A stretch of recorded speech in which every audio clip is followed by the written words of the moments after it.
نعم. Is it always necessary to provide evidence from the Qur'an, Sunnah, and consensus? We say no. It is not a requirement for the evidence to come from all three sources. A single proof is sufficient. However, the more evidence we have supporting a ruling, the stronger it becomes.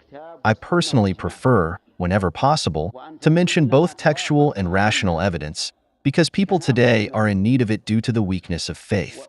The weaker faith becomes, the weaker submission becomes. This is why Allah, the Almighty, said, "It is not for a believing man or a believing woman, when Allah and His Messenger have decided a matter, that they should thereafter have any choice about their affair."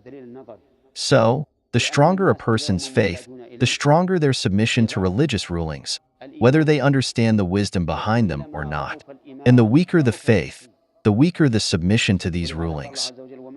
Nowadays, you find some people, even when you present them with evidence from the Quran and Sunnah, they are not convinced and want to argue. But if you provide them with a rational argument, even if it's weak, they are more likely to accept it. This is why, when Allah, the Almighty, informed us about the resurrection, did He limit it to merely saying that they would be resurrected? Rather, He said, "Say, O Muhammad, yes, by my Lord, you will certainly be resurrected. Then you will be informed of and recompensed for what you did, and that is easy for Allah." This is confirmed news, and Allah provided sensory evidence that they can witness with their own eyes. Indeed, He is the one who will give life to the dead. He begins your creation and then repeats it in similar verses. Now, my dear brothers, I see that the students today need rational evidence. This does not mean that I say, do not be convinced except by it.